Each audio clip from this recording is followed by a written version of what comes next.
last week, they were completely rammed. They were filled up to the gunnels, they were queuing down the street. They said, you should have been here last week. I swear, you should have been here last week. Oh yeah, you should have been here last week.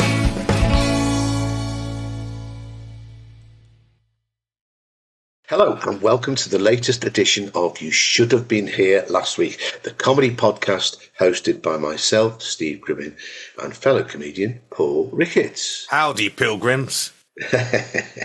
You Should Have Been Here Last Week is the podcast that disperses the dry ice from the comedy stage of life so that we can see what lies behind in the comedy world. Each episode we're taking a look at the strivers, the survivors, the designated drivers, the jokers, the pokers, the worriers, the scurriers, the conversational, the observational, the sensational, all the different aspects of what we call the comedy business.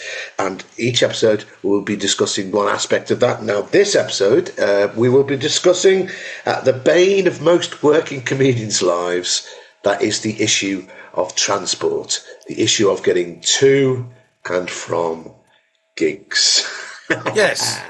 Yes. Which I consider to be about 75% of the job. Yeah, we've talked about car journeys before, but I think in this episode we're going to do it in more detail and with some additional stories of horror of journeys to gigs. Yeah, when you're talking to people, they go, what, you have to do 20 minutes? Bloody hell, God. And then, disregarding the 3 hours there, 3 hours back aspect of the job. If you're lucky, it's sometimes it's worse. I was going to say, we're coming at this from two different angles, so we've got both aspects covered, because you drive everywhere and I don't. I go by train. And that doesn't cover everything. Planes as well, isn't there? And coaches. I've known acts that have done the megabus. Well, I would like to do a shout out tonight to Paul Pirrie, king of the megabus. Paul, we enjoy your dispatches. So, like you're in Leeds station at 6 a.m. I salute you. But I was looking at saying nowadays when you apply for jobs, you see that you must. It's become absolutely vital that you look at the postcode before you accept the gig, isn't it? I mean, there are several famous stories about people who have seen the words Newcastle and travelled to Newcastle and then found out it was Newcastle under Lyme and instead of Newcastle upon Tyne. It's so you do need to check the postcode just to check it's in the right part of the country. I know there used to be a famous singer on the comedy circuit called Hope Augustus, and she did a gig for the guy Simon Randall in Brentford, and she rang him up about 10 to 8, goes, I'm outside where she thought the gig was, and he goes, well, where are you? She said, I'm in Brentwood. Oh, well, at least that's close-ish. Well, she couldn't get back to do the gig, though, could she? I mean, the one I remember is Pete Graham. Yeah. So someone's supposed to be turning up to do his gig in Crouch End, and the person phoned up and said, look, I can't find the venue. And he said, oh, where are you? And he said, oh, I'm in this suburban street in this little village. Yeah. And he said, oh, what can you see? And he said, there's only a car there. And he goes, what's the make of the car? I said, it's a Mercedes-Benz. He said, just read the number plate to me. And the bloke did. And he said, that's my car. You're outside my house in Hertfordshire.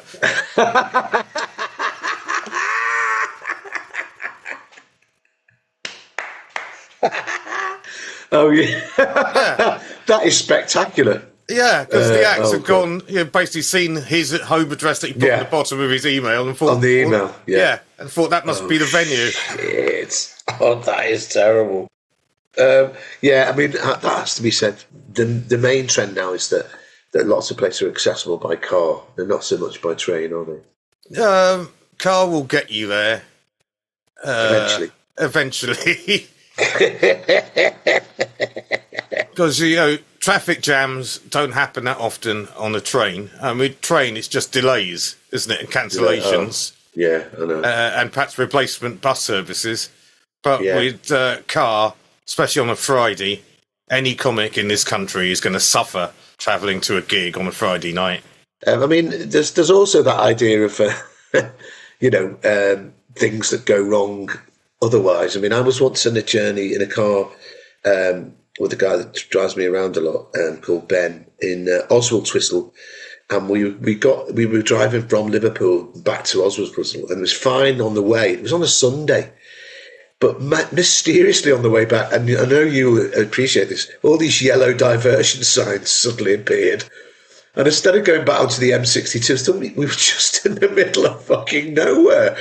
And at one point, we both got out the car and we thought, this is like something out of a fucking horror movie. Because it was actually sort of like mist was swirling. It was just us on a roundabout. Then where the fuck are we going? Eventually, we sort of like took a wild guess and eventually got back onto the M. Oh, it was horrible.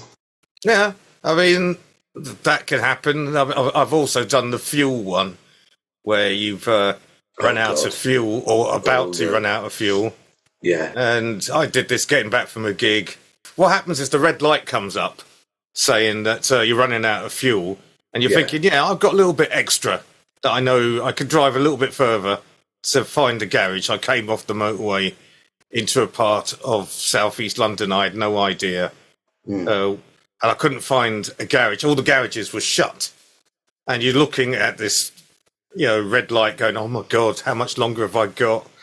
And in the end, I realised I can't take the chance. I just got to stop the car because, it was a diesel, and I knew what would happen is you drain the engine of oil, and then it costs you a fortune to get the car repaired.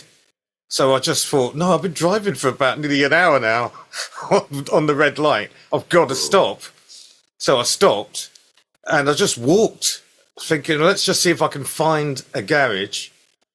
Couldn't find a garage, but did find an all-night shop that was open, and did something I'd never done before. I bought a half a litre of vegetable oil.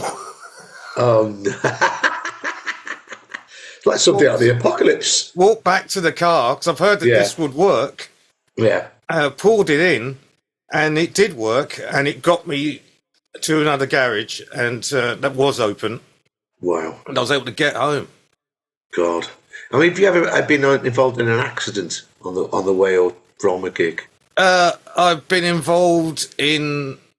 a car twice where we've killed deer that have run across the road. Geez. And it's taken out the front light on one occasion. So one of the front headlights, we had to drive all the way back on just one.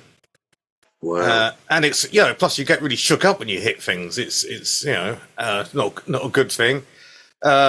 I've had, this is also really early, must have been my 10th driving gig. I've just got my license. And we're driving to Durham from London, and we got as close to Durham as somewhere in Lancashire on the M6, and I could hear this weird vibration coming from one of the wheels, the front wheels, and I said to my co-passenger, who's an experienced driver, what do you think I should do? And he goes, don't worry about it, just keep going. And then 2 minutes later, I saw the front tyre bouncing behind us and going behind us down the motorway. God. Shit. And I was able to wrestle the car to the hard shoulder. And the wheels, the tyre was 40 metres back behind us. God. The whole thing had completely blown and flown off. And luckily, it didn't close the motorway. No. But we were stuck there for 2 hours. Then the emergency services turned up. We phoned up the person putting on the gig, promoter, and he said, well, can't you get here? I said, well, look, at the minute we're on the motorway. We all stood there in the rain, waiting for hours. And he said, I'm trying to contact the closing act to tell him I'm going to pull the gig. So closing act, you need to get in contact with him because I can't. I've been phoning him up and he's just not answering. And we said, well, who is the closing act? And he said, it's Steve Day. And I said, well, you do know he's deaf.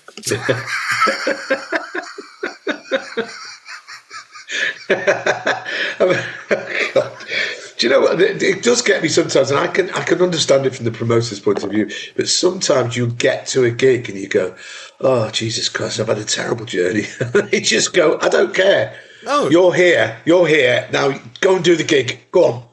I mean, talking of that, we were once coming back from Hull in a white transit van. There were 6 of us in the van, and Malcolm Hardy was driving, and a little tiny pebble just came up from and we were on the M6. It went boom, like that, and it just cracked the windscreen like that. It went, and so he thinks, well, I'm not going to stop because it was in the middle of it. It's like must have been about 2 o'clock in the morning. He just went, just with his elbow, smashed a hole for his face. Right. And he said, "Oh, that's okay. I can see out of that." Carried on driving, and then he accelerated, and the whole fucking windscreen just went wow. Oh! So we all got cuts all over our face from flying glass. And then we had to go the rest of the day, the rest of the journey, sorry. He swapped with Wizzo as the roadie driver, and they kept swapping. But we just had to drive about 10 miles an hour down the fucking van. And every time a lorry went past, the van literally went. You don't realise the backdraft of. Yeah. It's one of the most scary journeys I've ever had. It was just. I mean, it just shows that if there is the tiny crack, just leave it. Don't punch a fucking Don't punch it out. I was actually involved in a car crash coming back from. Now we both know a guy called Paul B. Edwards. What's the gig that he used to have? Was it Hitchin? Yes. Yeah. Yeah. So I was coming back from Hitchin, and Jo Caulfield was driving. She won't mind me saying this; it wasn't her fault. And Kevin Anderson was in the car with us, and Dylan Moran was in the car. And we come back. We get back to the central London, no problem. Dylan gets out somewhere like Swiss Cottage or something, somewhere where he lived at the time. And then we're coming down that bit near Holborn Tube, where it's coming down the side, down towards the Aldwych that way. And there's a massive sort of crossroads, isn't there? A black cab just like jumped the light. And we just went like that, smacked into it like that. The car, which was a hired car, was our car was a write-off. The taxi had about that much damaged. Just tiny amount. A tiny amount. But I was in the front seat, and I did have a seatbelt on, but I actually was, that thing of when you go up in the air, my head just went. And I did actually lose consciousness. So an ambulance came quite quickly, and I was sort of like lying on the floor, and they kept saying, "Are you all right? Are you all right?" And they said, "Listen, because you've actually, lost consciousness, we're going to have to." They took me back to Charing Cross Hospital, which is in Fulham Parish Road, and that was the one where I was strapped to a gurney all night, and they kept coming in and going, "How many fingers are holding up? Who's the Prime Minister?" and all this sort of thing. And at the end of it, the woman came and said, "Oh, well, we think you're okay, but because your head has made contact with the metal of the car, we're going to have to give you a tetanus injection. Are you all right with needles?" And I said, yeah, of course I'm all right with needles." And the woman came in, and it was like something out of a horror film. The needle was about that big. And then she just went, plunged it into my bum. It's like, So that was more painful than hitting the glass. Yeah, it was. Well, I don't remember much about it. I know that people do say that thing about everything seems to happen in slow motion. It did, Anyway, Dylan Moran had a lucky escape, didn't he? Well, yes, and went on to bigger success. So in the end, yeah, that's could true. have been the thing that made him. Who knows? the trauma of it. What I have done is I've seen an accident, which is different, but it's still on a similar theme to what you're talking about. Yeah. And that was on the way back from a gig on the A14. I'm going to actually tell you the names of the road here throughout all this. So back on the A14, and there's no services, but you get little garages all along the A14 that you can stop. Yeah. And it was about 3 o'clock in the morning, coming back from the gig, and one of the acts, it was Juliet Myers. I wanted to go to the toilet, and I said, "Okay, next garage will stop." And saw the next garage, pulled in, went up to the garage, and the person in the garage was saying, "No, you can't come in and use the toilet." which was really annoying for her. Oh, for Christ's sake. I hate it when they do that. Yeah, and he said, no, you're not going to come in. I'm not letting you come in. He goes, well, is there any other place? He goes, no, I can't help you. So she had to climb this hill around the back of the garage and sort of go behind the bush, which was really embarrassing for her. But it's okay. We were just all sort of stood waiting for her to finish. Because after that we thought, well, we're not going to buy anything from. There was only to use. Yeah, fuck them. Yeah. So we all stood there looking at the A14, and suddenly we saw a lorry and a sort of SUV vehicle trying to overtake this lorry and struggling to do it. And then basically the SUV hit the central reservation. Yeah, it just clipped the lorry. Bounced off it, hit the central reservation, ended up going in front of the lorry, spinning, sparks going everywhere. Lorry put his brakes on, and lorry did hit it side on, so T-boned it. Yeah. But we were watching all this and going, oh my God. And then the next thing, one of the acts said, oh my God, they're going to close the motorway, aren't they? And we all went, Juliet! Started screaming for her. Come on, we gotta go!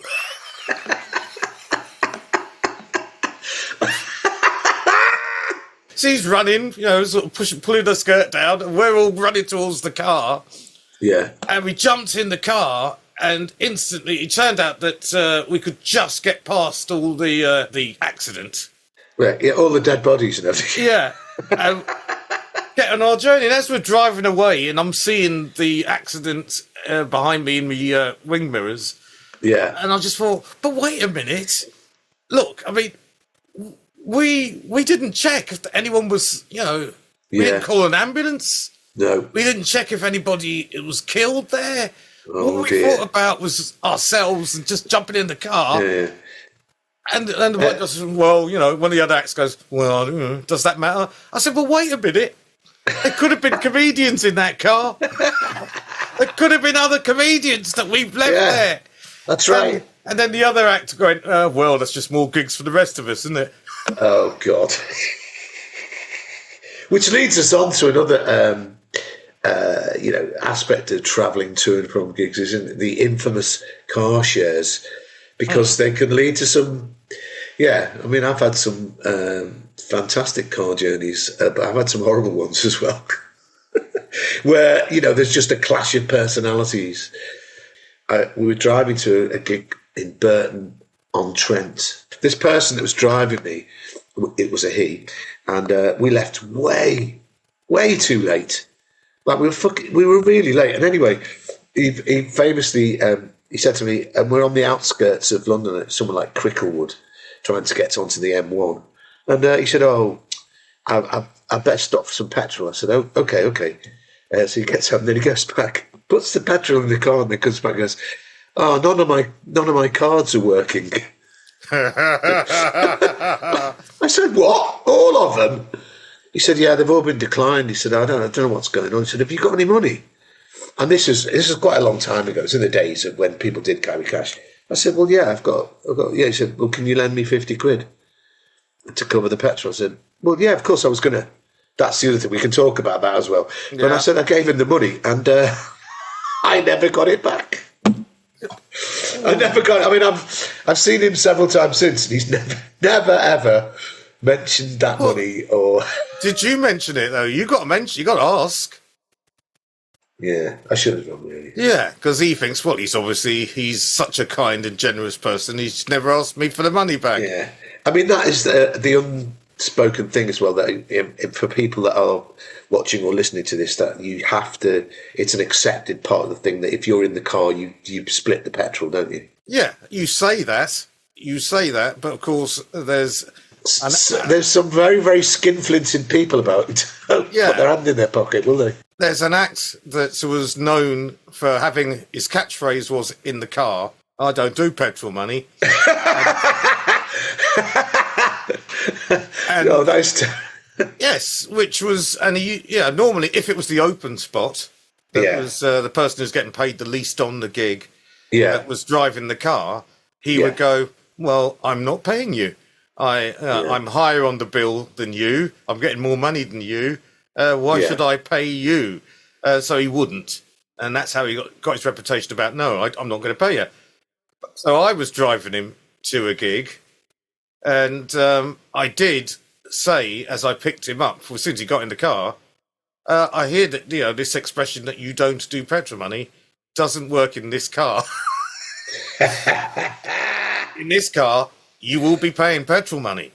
And he went, exactly. Okay then, okay. And so he went down to the gig. I mean, he was a terrible passenger for a number of reasons. One was he wanted to stop so he could chat up this girl that he saw that he fancied stood at a bus stop in the central London. And I think I know who this is, but anyway, we can't say. And I went, no, we're not stopping for you to chat up women on the way. It's not going to happen. So then we carried on, and then he wanted to. He brought a CD of Chris Rock to put on. Yeah. During the car journey, to which I said, no, I don't want to hear Better Comics Than Us on the way to a gig. I mean, that's the other thing, by the way. It's a very big thing of etiquette. If it's your car, you can play what music you like, can't you? But it's your car, your rules. But then that can sometimes lead to people saying, oh, do you mind if I put this on? It's like hardcore German techno or something, Oh, God, who is the most popular female singer in the world?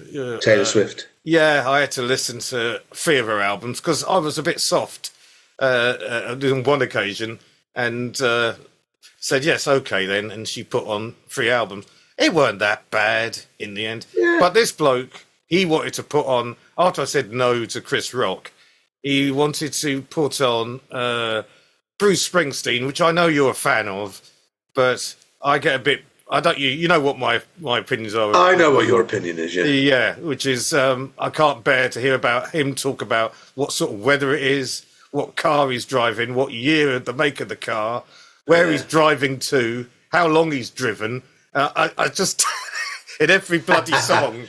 I don't want to hear that's a mischaracterization. Anyway, carry on. It isn't. It is. It isn't. There's tons of that.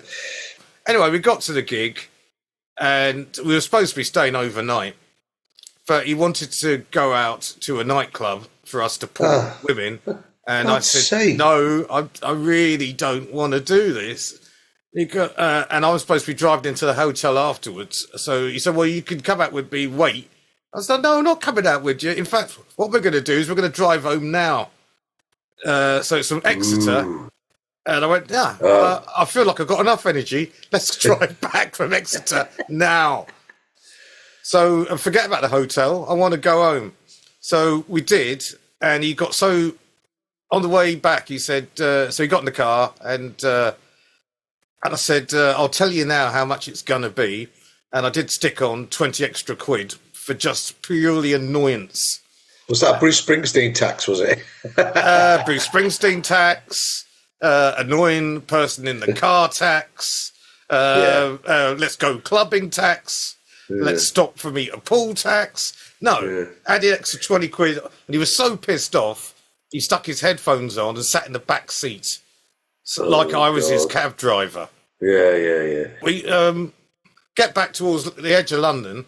Of course, the M4 was shut, and then we had to then go to. I diverted to the M3. M3 was shut, and all the time this was happening, and I was getting more and more annoyed.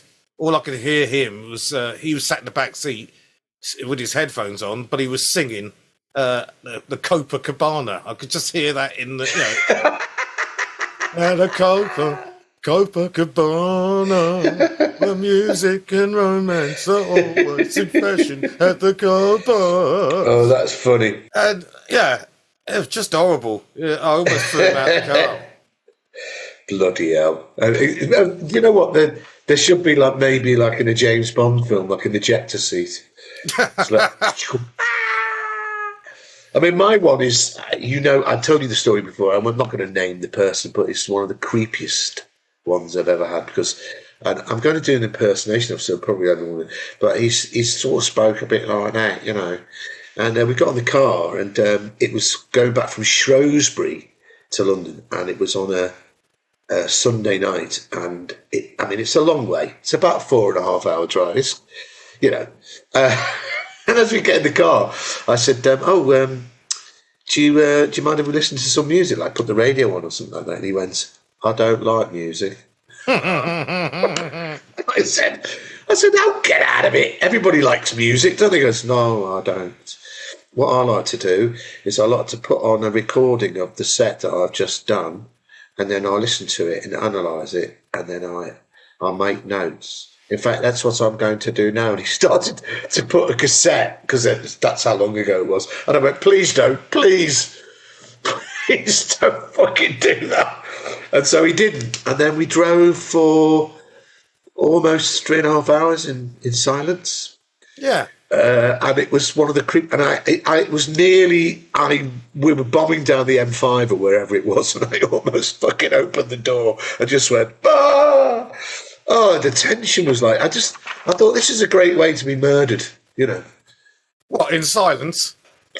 No, because he was obviously seething, because I'd said I didn't want to listen to his set. Twice. I mean, admittedly, you did listen to it at the club, so... I know! Well, I've got one more bad car journey, because obviously I've got loads. You've already missed out on more than a few, but so this one... Similar thing about a act being pissed off, but she was pissed off because she didn't do well at the gig. Oh, yeah. And everyone else in the car did brilliant. To the point that the members of the audience afterwards gave one of us a little bit of stuff to smoke, and someone else gave us all 3 bottles of beer. So the rest of us, when we got in the car, we were pretty merry and say, what a fantastic gig. Of course, she had died on her arse at this gig, and it was a gig that was going to get her supposedly better paid spots from the promoter, but she died. So we're in such a great mood on the way back, and she suddenly starts screaming at us, why don't you shut up? I can't concentrate with you all talking and laughing. And we all went quiet. And then she just put on banging German techno. Oh, my God. For the rest of the journey, Derby to London. And then on the way back, she said, I'm not going to drop you off in central London. I'm going to drop you in Brentford. And we said, well, how do we get home from there? She goes, I don't care. And then that's when we turned on her and went, no, you're not. No, you're not dropping us in Brentford just because you had a bad gig. You can drop us in Hammersmith. And so she did. And it turned out I didn't have enough money on me to pay the petrol money. But I said, look, here's my number. Send me your bank details. I'll pay you. And then 2 days went by. I forgot. I didn't pay her straight away. And she contacted the promoter and told the promoter that she was going to, that I hadn't paid the petrol money. And she had contacted me. I said, look, I will do it later today. She said, well, I don't think you're going to. I said, well, I am. I mean, it was 13 quid. I said, what do you think I'm going to do? Do you think I'm going to escape to Brazil on my ill-gotten gains? Skip the country. Yeah, start a new life. Plastic surgery. Yeah, all right. That's it, with the 13 quid. I mean, I think you should say sometimes you can have great. I mean, I remember one car journey. This is going to sound really weird, but it was with me, Steve Jameson, and Steve Hughes way back when, and we all decided that we were in. I can't explain it. We were driving back from somewhere like Hull or somewhere really quite north, and we just decided that we're in the film Goodfellas. And we just did all the way. What am I over here? Mashed potato? Yeah, forget about it. And the thing is, Steve Jameson was driving. He nearly crashed the car because he was laughing. And we were winding the window down and going, "Hey, what am I over here? You chopped liver? Yeah, funny, come on. Funny how? Funny like funny a clown. how? Yeah, that's right. I amuse you. I mean, I'm talking about that though. It is. I love. Sometimes you can have good car journeys, but you touched on thing. It's really awkward, isn't it, when you have got someone in the car set up. I had a terrible gig once at Loughborough University. You're talking about deaf in the car. Is that what you? Yeah, Death in the Car. That could be a great title for a novel. Death in the Car. And I'd had a terrible gig at Loughborough University, and Mike Haley, who's not doing the circuit anymore, but he'd had an absolute stormer, and he was driving back, and it was. I mean, what do you say? You can't say anything. Because the thing is, if you're going by train, you can just sit there and just stew. Yeah. But if you're in the car with someone who's fucking stormed it, yeah, and I was sort of going, oh well. And I could tell he was dying to go, yes, I fucking. And I was like, oh shit, horrible. I mean, I've had one recently where the act apparently got to as close as the gate leading to the driveway that led to the golf course. That's where the gig was taking place. Yeah. He or she got that close, and then were apprehended by the police. Yes, I know. I mean, as excuses go for missing a gig, that's the a perler, isn't it? And for no particular reason, there must have been bored policemen saw this person, thought they looked suspicious, and then arrested them. There's also external influences that can stop you getting back safely, or even getting there. And one of which is the police. The police sort of stopping the car. That's right, yeah. You've been involved in this with me. I bought myself a brand new second-hand car, a nice Mercedes. And on that weekend that I first used it, I got stopped 4 times by police. Yeah. 2 of them on the way to a gig, and 2 of them on the way back, and one of which you were there. I was there, yes, that's right. And when we got stopped, and it was on the edge of London, and got stopped by the police, and then the car behind us also got stopped. And the policemen, when they stopped me, they came up, and I said, "What's the reason?" I asked him, and he said it was just completely random. And I looked at the driver behind me, and he was black as well. And I said, apparently, it's completely random.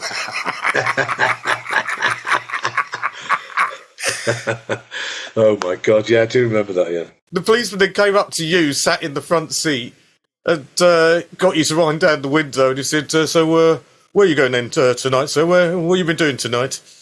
And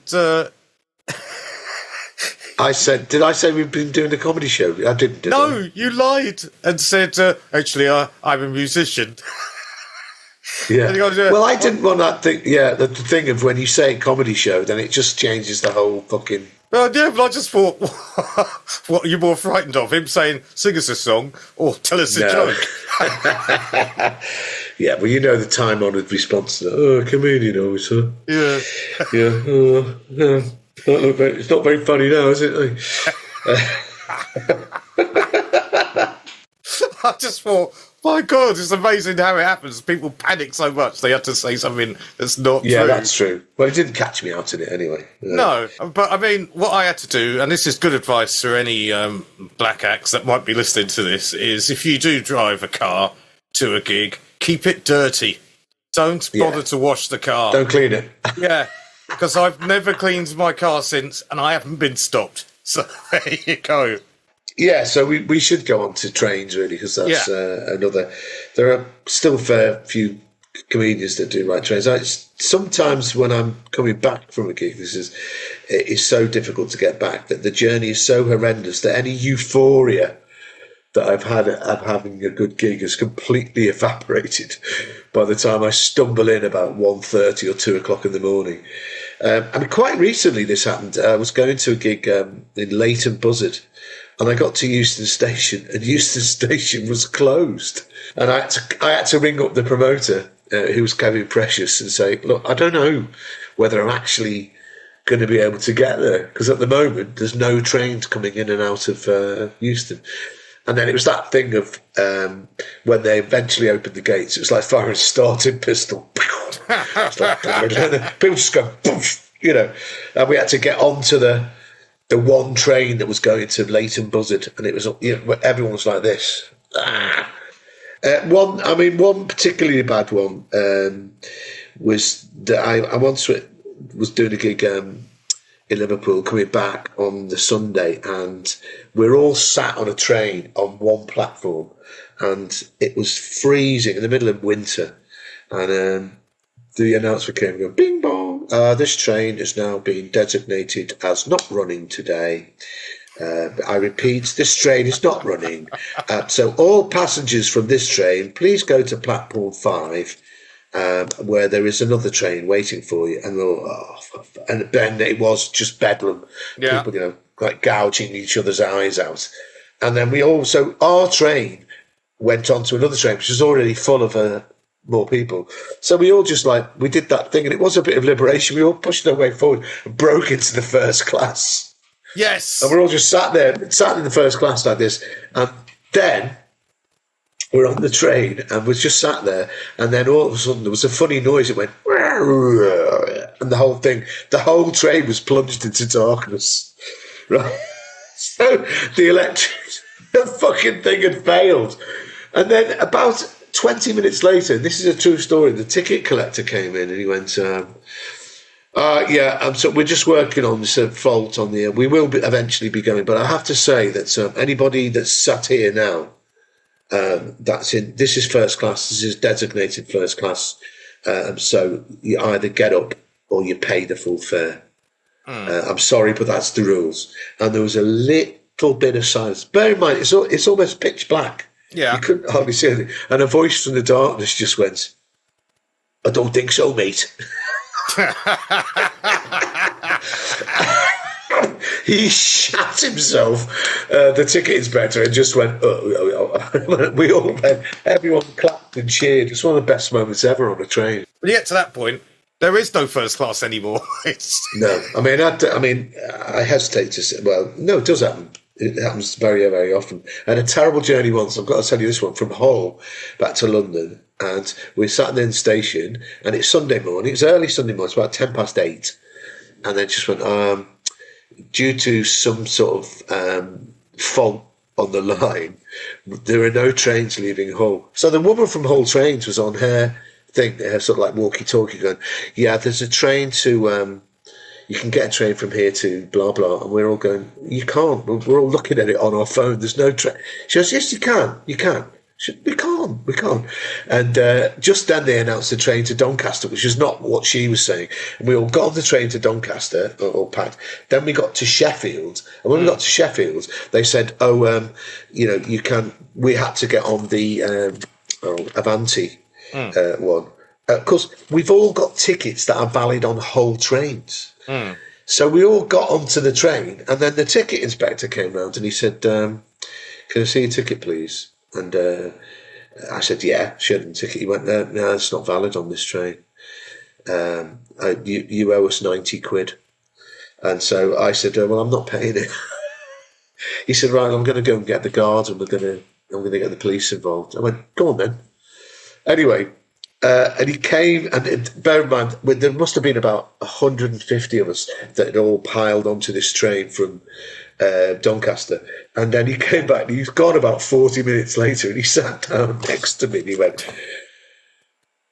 he said, I've spoken to a lot of people, and it turns out I was wrong. Then we had a really good conversation about the state of the rail network, and he just went, yeah, it's all fucked.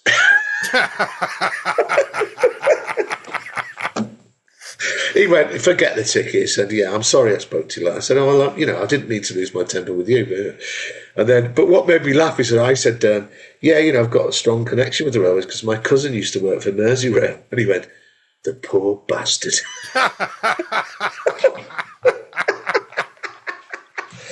I mean, that's the thing about, it is when you're relying on someone else, I suppose. With the car, it's different because you can be stopped by roadworks or the weather, which you haven't even touched on. Well, the weather is a big thing as trains as well. One drop of snow. Yeah, snow's the one. I've had my most frightening journeys through snowstorms where it just gets really, really hairy. And funny enough, that's the most accidents I've actually seen. But I wasn't involved in it. The first time I drove through snow, I didn't drive through snow. It was somebody else who was driving, who turned out to have lived in Canada, and where snow had no fear to him. Were they sort of going, all. "This is nothing, man"? Yeah, exactly. and we came into London. Well, snow was everywhere. You couldn't see the road even from the pavement. He was just genius. But cars were smashing into each other all around us. You know, if you travel everywhere, you get to know a lot of railway stations, obviously, but also service stations. Yeah, you know the good ones. No, the good one. Well, we have to have a shout out for T-Bay Services. You know, that's the one in the Lake District, isn't it? That does, you know, really nice food. Yeah, it's like an oasis. You know, think, why can't they all be like that? Well, it depends, because you make the mistake sometimes of waiting to get to Gretna Green and miss out to T-Bay, and Gretna Green's terrible. Is it? I've never been to that one. Gretna Green is not. But yeah, I've been. Well, I can't remember where this one was. It's in the Midlands somewhere, and it shut at 6 o'clock. We didn't realise. We turned up there at 5:30. You think normal services open all night? No, we shut at 6. And so okay, I said, "Look, can we just stay till 6 o'clock?" They go, "Yeah, okay." So we did. Then we left at 6. The whole place shut down, and as all the proper drivers left to continue their journey, all these other drivers came in and were using the car park as a massive dogging area. It was just like... Oh, my God. Because we were going... As we were going... People were coming in, we're going, no, you know, it's shut. Goes, yeah, we know that, but we're not here for that. Well, we haven't come for the Ginsters pasties. Yeah, we've come for a bit of... pork-based products, that's what we come for. Pork scratches. I mean, that's another thing. Sometimes, occasionally, you do bump into other comics, don't you, at service stations? I remember once, this is actually true, 6 a.m. one morning, coming back from some godforsaken place in the middle of Wales or something, and we're on the M4 or something, and in the service station area, this has never happened before since was Eddie Izzard, Lee Evans, Jack D and Joe Brand. Wow. They were all travelling, and then there's me and Brian and a few others, and but the thing is, we're all just sat there like this with mugs just going, we were all fucking tired. 6 o'clock, the mist was rolling in outside, you know. It's like that thing of weary travellers passing each other, isn't it? Yeah, I mean, there's sometimes just a sense of recognition, and you don't even stop to chat. You just go, where are you gigging at? Blah, blah. Oh, I was... Because you know one of the best bits that's ever in a film is the bit at the beginning. Have you ever seen the Woody Allen film, Broadway, Danny Rose? Yeah. Where all the American comics and the whole first bit is they're just sat in the cafe drinking coffee, and they go, "So how'd you get here?" "I took Route 32. "What the hell do you take Route 32 for?" It's bullshit, man. He's going, "Well, it's always worked for me." And then they just fucking... And then that is... Sometimes conversations between comics could be like that, can't it? You know? In terms of talking about roads, you could only talk to other comics and lorry drivers in the same sort of detail. But the unfortunate, when you talk to lorry drivers, they'll start talking about knocking shops off various A roads, and you just go, "Look, I'm not interested in that," and you move away. But we must actually mention that. Why are there so many sex shops on the A1 and other A roads? It's not just the A1. I mean, well, actually, I was on the A12 quite recently. Yeah, what? Yeah. Can anybody... That's a question for anybody outside who's watching the podcast. Why? Why are there must be about 10 on the A1. These little sex places with the neon signs that are off major A roads for the weary lorry driver to dump his load. It's just... I don't know what you mean. I'll just have a sausage roll and a dildo. I mean, what's... I don't understand it. I mean, we haven't even touched on... I mean, the other mode of transport, flying is another one. Well, what I do like about it is that comics will drink in the morning. No matter how early the flight is, comics will drink. Yeah. And I did one recently where one of the comics didn't drink, and of course the promoter, person who's booked us, is on the flight, and he's just looked at him and go, "Why did I book you?" Yes, there's one comic who should be unnamed. We once did that thing where you go to Jersey. You fly from somewhere like City Airport or something, like a really small. Oh no, I went for a proper airport when I've been to Jersey. And then I just turned up and he was already on his second pint of lager. It's about 7 o'clock in the morning. It's like, what the fuck? No, I'll do that. I will do that. I have no problem doing that. I'm old school. I mean, I hate flying. I mean, I really don't like flying. And I always get very, very nervous when the captain goes, bing bong, just to let you know, we will be experiencing turbulence. And I just go, ah. And there was a comic on there that we both know. And he said, don't worry, Steve. He said, just have this. And he just gave me a Valium. And I said, oh, this is... And so I took it. And we were literally sort of going, people screaming, but I was just sat there like that going, yeah, this is great. But I didn't realise that, so the flight is only an hour, it's not very long. But then we got off the plane and I was fucking gone. The rest of and the gig was like, hey, everybody. It's a terrible gig. I didn't give a shit. Chilled out, gripping. Yeah, chill out. Yeah, hey man. Yeah, what about the government? I don't care. I don't give a fuck, man. I wish I could get a Valium again for flying there. It's horrible. Yeah, I use taxis a lot, obviously, and sometimes you can be surprised by them because the black hackney cab drivers in London, especially, where it used to be notorious, didn't it? They'd just go, "I'll tell you what's wrong with this country," you know. Yeah. And then it would be just like. I used to have a great joke about that when the taxi drivers went on strike, you know, and the petrol shortages. Do you remember that about 10 years ago? It's longer. And I used to have the joke because I'll tell you what's wrong with this country. Me. I ought to be shot. Anyway, but this is a true story. I once got picked up with a cab and he said, where have you been? He saw the guitar. I said, I'm a comedian, blah, blah, blah, blah, blah. And he goes, oh, yeah. He said, I love comedy, me. And I thought, oh no, he's going to be... But then he just named a load of people, like John Hegley, Eddie Izzard, you know, like people that you thought... And he said, I regularly go to comedy gigs and I think it's fucking great, you know. And we had a brilliant conversation. So how come you told a cab driver what your real profession is, but policeman, you'd lie? My guard was down, because you know one of the worst... things you can hear in the back of a cab. Oh yeah, comedian. Oh, I've got one for you. Yeah, no, that's the worst thing you could hear. No. Any social interaction with any civilian, hunter, all the other weird names we have for normal people. Do you know what, as well? And they usually go, I've got one. You can use this in one of your skits. Yeah.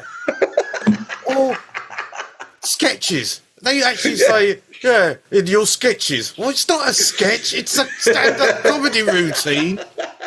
Get it bloody right if you're going to talk to me about it. Yeah. So if you've enjoyed this extra wonderful podcast as well, we discussed once again travelling and getting back from a gig, what you could do, of course, is to subscribe, like, share, tell your friends, spread the word. Yeah. Send us money so that we can travel in a much better style of transportation. Yeah, I mean, if you send us enough money, that we could also develop our own form of teleportation, couldn't we? Yes, or we could just blow the whole lot in a dodgy place off the A1.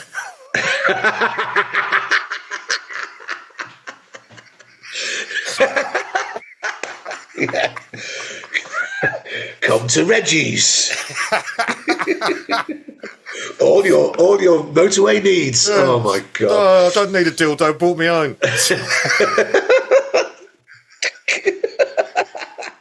Yes, please send us money. Yeah, come on. Yeah.